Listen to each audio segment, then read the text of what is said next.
All right, welcome everybody to the Synapse Philosophy Group. And we're on page 56 of D.D. Palmer's 1910, The Chiropractor's Adjuster. And he starts getting into a little bit of the soul. He does some picking on BJ in this next chapter, and which is all a lot of good stuff and a lot of good philosophy. And I want to get everybody a heads up. We got all of this, the podcast that we do, the video on YouTube, we have uploaded to Spotify and Apple Podcasts, everywhere, Google Podcasts, in an audio, because we've got a lot of people say they just want to listen while they're at work or whatever they're doing and get some philosophy. So now we've got a podcast on Spotify of our meetings here, which is really good. So we're getting the philosophy out even farther. There's about 50 50 of these on there from what I had from audio from Zoom. So there's a lot of really good stuff, and it's super cool. And some of the older ones, which is really some good meaty stuff too. Okay, so we're gonna start. It's time for us to go. We're on page 56. I'm gonna start at the quote where you omit. Okay, and this is a chiropractor talking. I'm gonna excuse me. The section above where a subluxated bone. That's a quotation, and this is DD from another chiropractor asking him a question, okay? A subluxated bone is the cause of 95% of all diseases. A subluxated vertebra, a vertebral bone, is the cause of 95% of all diseases. I think in every instance in which I have made mention of the above fact, I use the word vertebra. This is someone else saying, you omit to mention the cause of the remaining 5%. Dee replies, the other 5% is caused by displaced bones other than those of the vertebral column. More specifically, those of the tarsus, metatarsus, and phalanges, which by their displacement are the cause of bunions and corns. They probably had a lot of bunions and corns back then. For further information, see other pages in this book, The Chiropractor. When I was its editor, The Chiropractor Adjuster, and manuscript cared for by BJ, which was written 5 years before he discovered that he was the daddy of chiropractic, the daddy of Chiro, he said. And I think that's a pretty funny dig on BJ. So that was happening when Dee was alive. There's a lot of really good stuff involved in all that stuff when you get into the history. All right, we're going to the next chapter, next paragraph, and he starts getting into the soul, which I think is important. And I'll start. The soul is the intelligent life guarded by intelligence. It resides throughout the body wherever there is life. It consists of expressed functional energy. Function is the action of any part of a living animal or plant, and is the result of volition. Maybe we should look up volition in that. How about you, Alan? Can you do that quick? I can do that. So what do you guys think about that? So soul is the intelligent life. So is he equating soul with innate?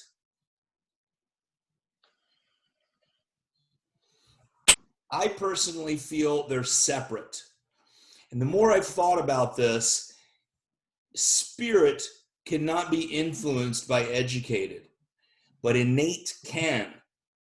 And I think they're separate. And BJ talked about educated influencing innate and repetition and all those things. Now he's saying soul is the intelligent life. What do you think he means by all that? Mason, you got your hand up? Like the conscious life? Yeah. Okay. Life is guided by intelligence. So soul must have intelligence. Mm-hmm. Here comes Dave. So it resides throughout the body wherever there is life. It consists of expressed functional energy. Function is the action of any part of the living animal or plant, and the result is a result of volition. I don't really So know what volition is. I have volition for you. The faculty or power of using one's will. Without conscious volition, she backed into her office. That's a weird thing to use as an example, but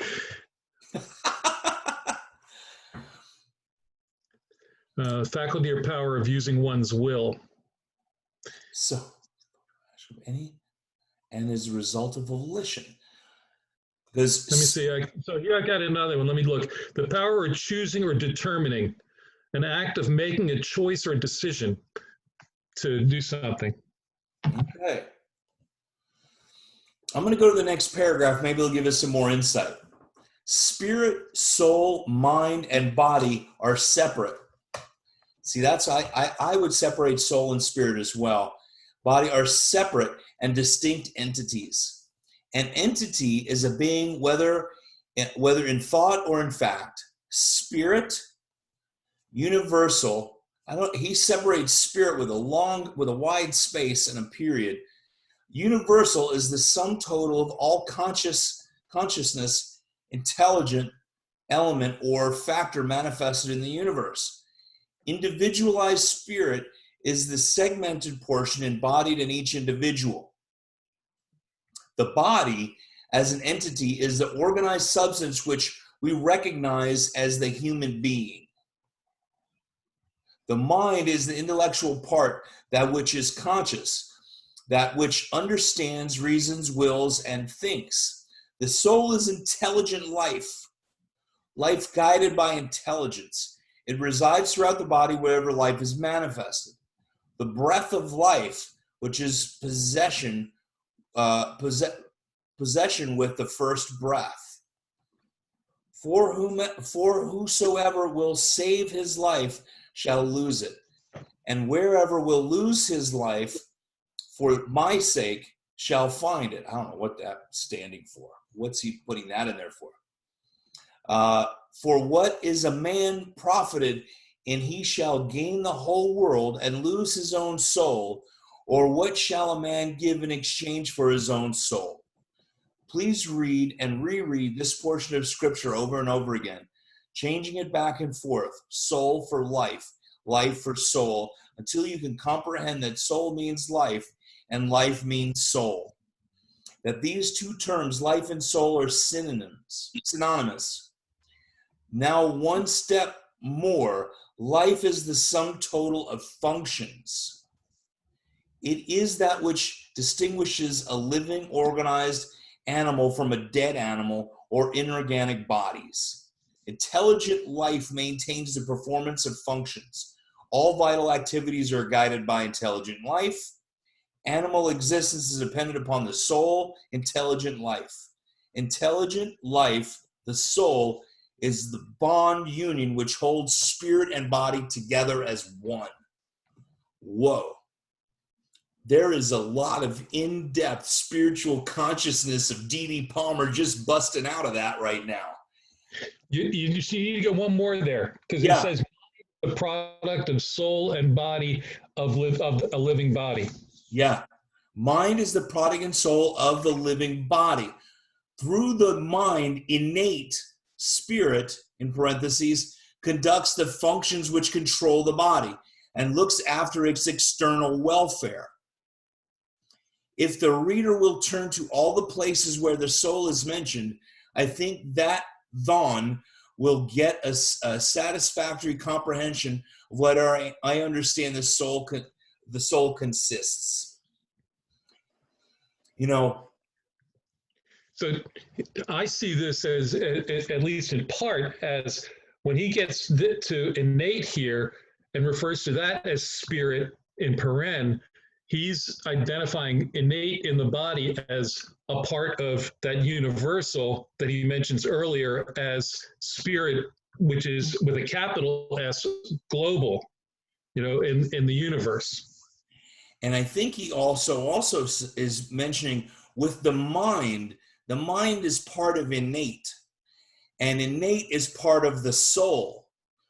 But the soul is also the animator or the giver of life, but innate being connected with educated and with mind.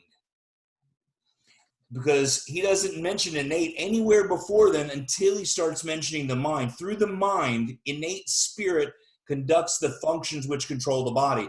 That's why I go back to say that innate can be influenced by the educated, but the soul or spirit as a whole cannot be, because that is the ever-giving life, God, all those things. I don't think that innate is affected in the fact that it would change what innate is attempting, if you will, or doing rather than attempting, so much as educated can interfere with the process going forward.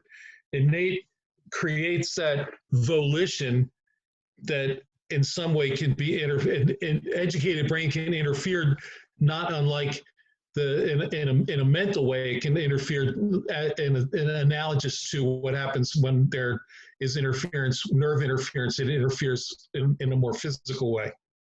Okay, yeah. There's Dwayne. Yeah, I see that insight. Okay. Pasquale spent a lot of time saying we need to get back to spirit, and spirit and innate are not equal. And I've always, I have been thinking about that for a decade now, that we go from educated to innate to spirit, and soul is encompassing the whole thing. This is why he says, read this many times till you understand what I'm saying. I see innate as a subset of universal. Yep. Not it's a part of, but apart from.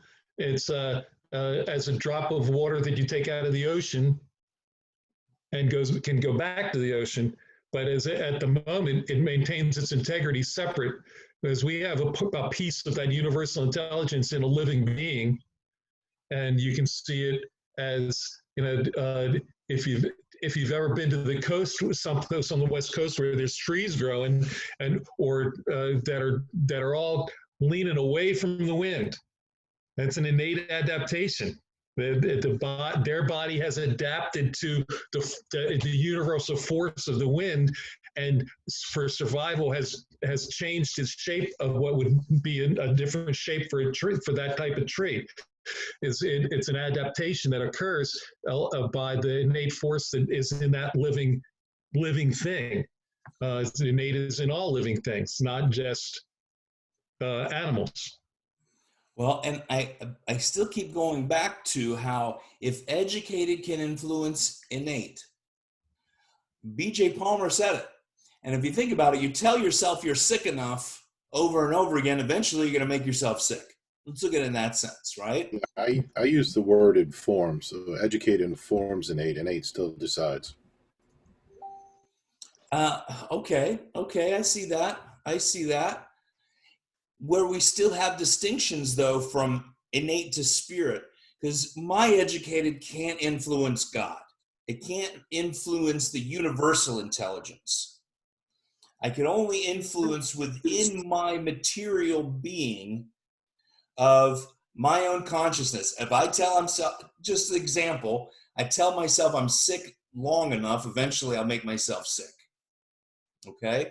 And I think that's what BJ way for empowering health, and Bruce Lipton's work on epigenetics, that can go both ways.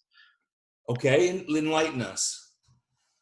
So if a hypochondriac, well, bad example because it might not actually get sick, but you can will the sickness upon you, and your environment can dictate your mindset, and then your mindset is your intelligent, and that can influence the body you're manifesting and the innate of how it's expressed through.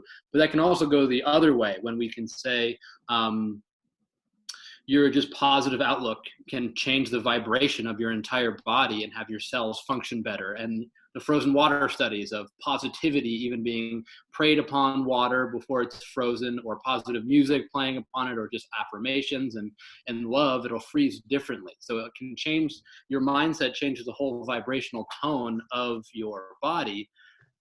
So that, I feel, is how the intelligent can at least alter and manifest changes in your physical body. But would that be influencing innate, or would that be working Innate expression.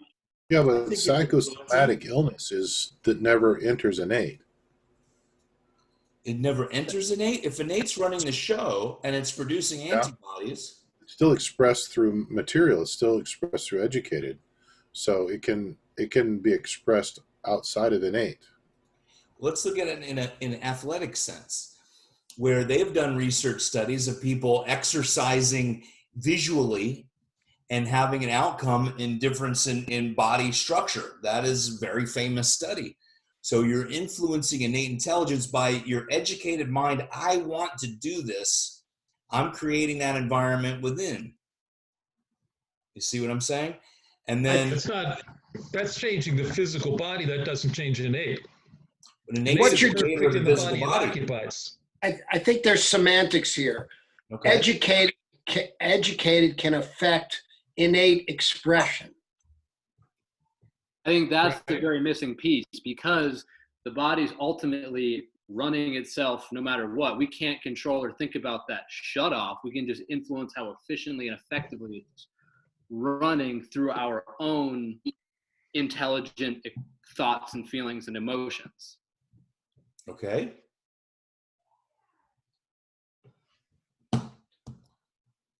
Anyone else? I like that. That was good information. You know, what's changing that? We're talking about Masaru Emoto and changing those water molecules, right? What's changing that? That vibration. But is it spirit? Is it innate? Is that vibration, does that affect innate? Or does it affect, if we're talking about an educated, expression? I think that it influences matter, and without that thought, expression, vibration, tone, it would just be matter. It would not be life, because it's the innate that's animating that life. So I don't know where I was going with that. Well, I think we got a 33 principle coming up anytime somebody will quote one. Yeah, but as far as the water molecules go, that's an interesting issue, because there's not, theoretically, there's intelligence in matter that maintains it in existence.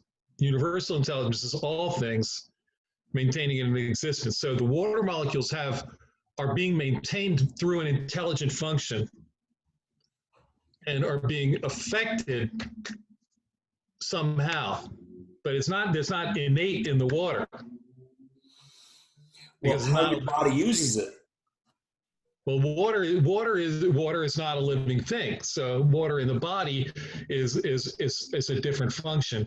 It may be used by innate and influenced, but the water, if you're talking about water molecules being frozen, which is where this started, there's not an innate. There seemed to be somebody implying there might be innate there, but there's not innate in the water molecules. But there's intelligence there that can be affected, as things act upon it. So would the vibration created to make these different shapes of the water molecule, would you say that would be more innate or intelligence, if we're going to be separating the two? The intelligence, the universal intelligence that maintains it in existence is the shape can change. It doesn't take innate to cause that change. The shape is changed, but it's still water, or in a different, and it may have changed from a solid liquid state to a solid state as it was frozen, and will go the other way and become a gas as it changes, goes the other way. But it's still water molecules at that time, until sometimes you break it down into oxygen and hydrogen, and then it's still maintained, and those are maintained in their own format, but separate from what they started out as, but how they got combined as water. We're getting down a rabbit hole here. Yeah, and we're really talking about properties of matter, okay? Yeah. So we're talking about spirit, intelligence, educated, innate intelligence, spirit, soul, and universal intelligence, because he's breaking it down here. I'm going to read the next paragraph where he starts at disease on page 57. Disease is the result of liberating too much energy or retarding lessening of innate stimulus. The former excites, the latter depresses vital forces. The ordinary transformation of energy is health. The modifying or swaying either way, above or below normal, is disease. Augmentation or lessening of impulse or morbidity of tissue, it is impossible to separate modified functions and morbid tissue. Either does not exist without the other. Either does not exist without the other. As soon as nerves are made taut by pressure, just as soon as they become tense, tensity changes the temperature. Tensity modifies function. Abnormal temperatures modify tissue. So what she's talking about is tone. If the tone is too much, we have too much heat and we have disease or malfunction. I wish you would give us a little more idea of where we're going with that spiritual intelligence. I'm going to the next one. Does anybody have any insights on that? Yeah, I think it's critical to see that it's we need to be careful when we say that we either help the body increase or decrease. All we do is remove interference towards normal. Exactly. And what he's saying, it is either too much or too little within the body, not what is created from the adjustment, right? I understand that, but if we say what we're doing is increasing function, then I don't think that's a proper term. Okay, right. Because our educated doesn't know if that disease process is coming from increase or decrease. So if it's already increased and we say we're increasing, we're admitting that we're causing more disease. If we always say we're removing interference towards normal, if we have that mindset, then we'll always be correct, and we're not taking credit for increasing or decreasing. Yeah. We're allowing the body to get back to normal. Is that what you're saying? Yes, that's exactly what I'm saying. Yeah. Yeah. Our purpose is to allow the body to normalize, to see if we can apply a force that can be used by the innate intelligence to adapt the force that we give it. The closer we put force in that innate is looking for, if you will, then the body can use that force to make the adaptive changes that she, as BJ talked about, needs to do the work that needs to be done. Is our job to make the body normalize? Is our body just to remove subluxations? But if we remove the subluxation and the body doesn't normalize, then what? Who knows what we're moving the bone. We're letting innate do the job. Right? Don't take credit, don't take blame. Like sick folks always used to say, I move the bone, God does the healing. You know? We can't take credit for it. I can't, and I told somebody that today, I can't heal you. I'm going to move the bone. Your body's going to do the work. The hard work starts after I do the adjustment. You still have to go through this. Right? And she was saying, people told me that I might get sore or achy. I don't want to get achy. I'm like, it took you 35 years to get here. Your body has a lot to do. All right. Any other insights there? Well, another example like that is I had a woman come in a number of years ago that called up, and she was normally a practice member of somebody else. It had been snowing and she had fell down and her leg was totally numb. So numb that when she came in, she had two people. She came in to see me in an emergency, and two people were helping her walk in because she couldn't stand on the leg. And it was totally numb. She couldn't feel it. And when I adjusted her, she starts screaming. She was in pain. And she says, "Well, make the pain go away. Make the pain." I said, "You're in better shape now than when you came in. You can feel your leg." It's like we don't if I was worried that, I want her to be 100%, that's not my goal. We removed some nerve interference. Her body started to do something. She could feel the leg again. I said, call me tomorrow or call Betsy tomorrow when she's back in her office and get seen again. I said, but you're going to be doing better. And I wouldn't be surprised. I planted the seed that I said, I expect that you're going to be feeling much better in a couple of hours, but you're in pain now and it's going to feel better. Go rest it and blah, blah. But that's an example of, it appeared worse on the surface because she felt so much worse. When my But mother, her body was working in a different way. my mother's sciatic pain was getting worse and worse and worse, but her kidney was actually healing. It was a shriveled up little prune. It was growing back to 8 centimeters and functioning again. I wanted to get out of pain, but I have to let her body do what it was meant to do. Once it got back to that 8 centimeters, her sciatic pain went away. We don't know what's actually going on.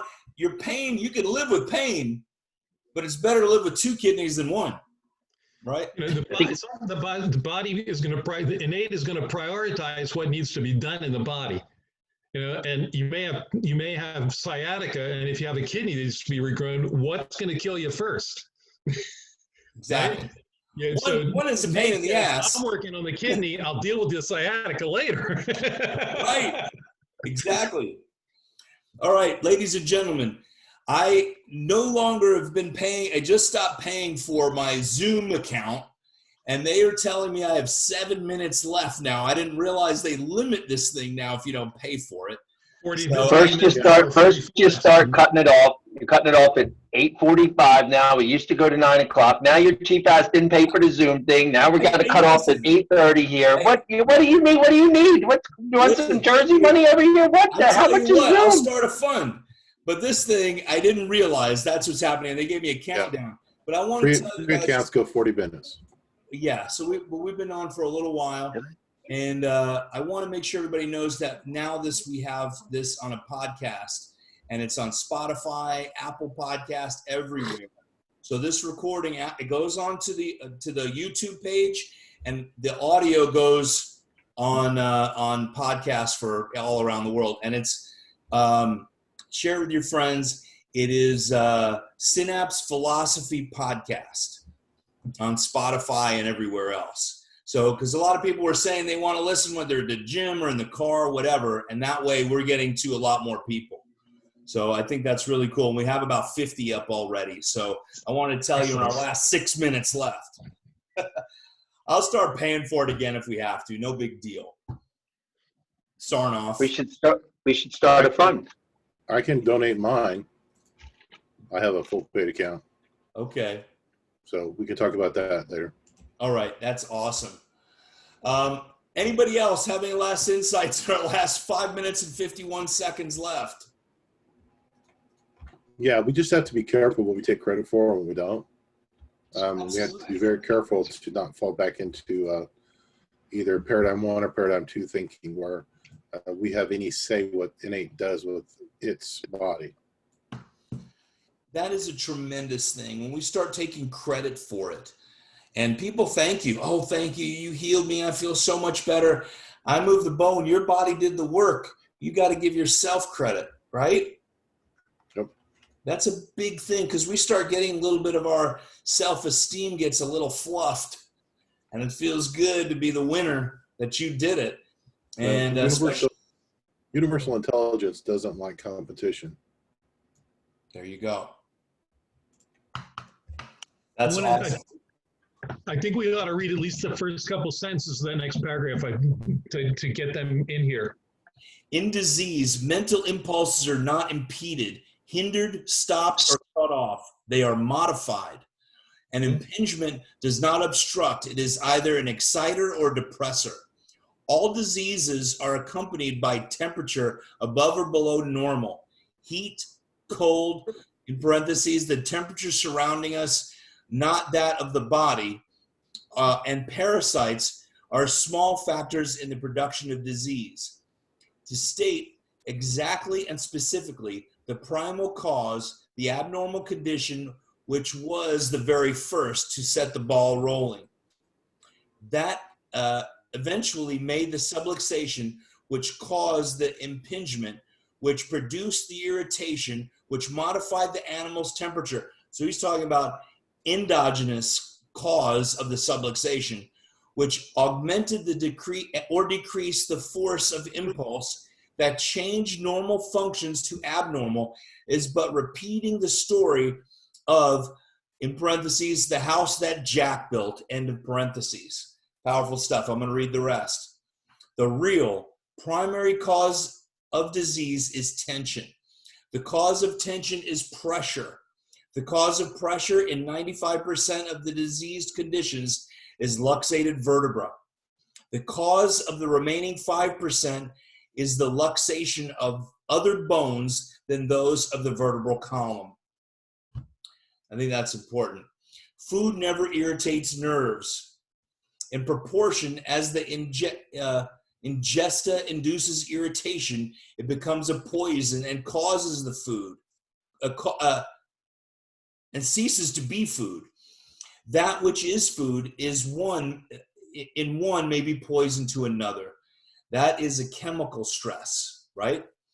When that which is food for one person impairs the function of another, it becomes a poison to that other. Improper food. It is not a food, it is a poison. Honey is a food when placed in my stomach. For many years, I ate a pound of honey a day, 365 pounds a year. That was my table allowance and did not include the sweet morsels nibbled while handling honey. 1 ounce of honey will almost kill some person. It is the poison to them, not food. How is it that a subluxation interferes with the carrying power of a nerve? Luxated bones against nerves. By their displacement, the pressure, they elongate the pathway of the nerve in a manner similar to that by which an impingement upon a wire or a musical instrument induces it to become taut or displacing it from the direct line. This pressure upon a nerve creates greater tension, increased vibration, and consequently an increased amount of heat. Heat alters tissue. Altered tissue magnifies the transmission of impulses. Modified impulses caused function to be performed abnormally. Let's stop right there. That's page 58, and we can go from there in our next meeting. All right. Good plan. All right. Ladies and gentlemen, I love and appreciate you all. And we'll get this sorted out for next week, I promise. All right? All right. Have a great week. I'll post this one up, and I'll post it to our podcast as well. Have a great week. See you later. Thank you. You're welcome. Bye, Haig.